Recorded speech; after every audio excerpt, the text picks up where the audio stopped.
MLC కవిత అరెస్టుపై సంచలన వ్యాఖ్యలు చేసిన ఈడీ.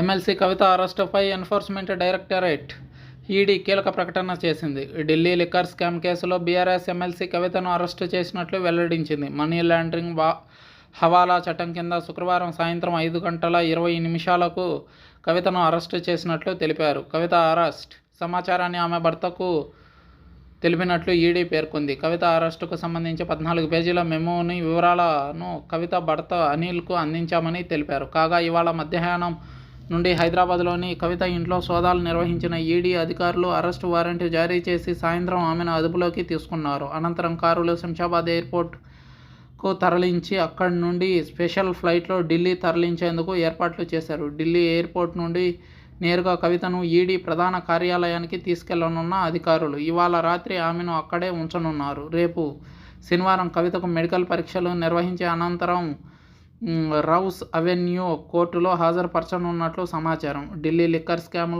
కేసులో విచారించేందుకు కవితను కస్టడీలోకి ఇవ్వాలని ఈడీ కోరుకున్నట్లు తెలుస్తోంది. దాదాపుగా గత 3 సంవత్సరాల నుంచి ఈ కేసు నానుతున్న విషయం తెలిసిందే.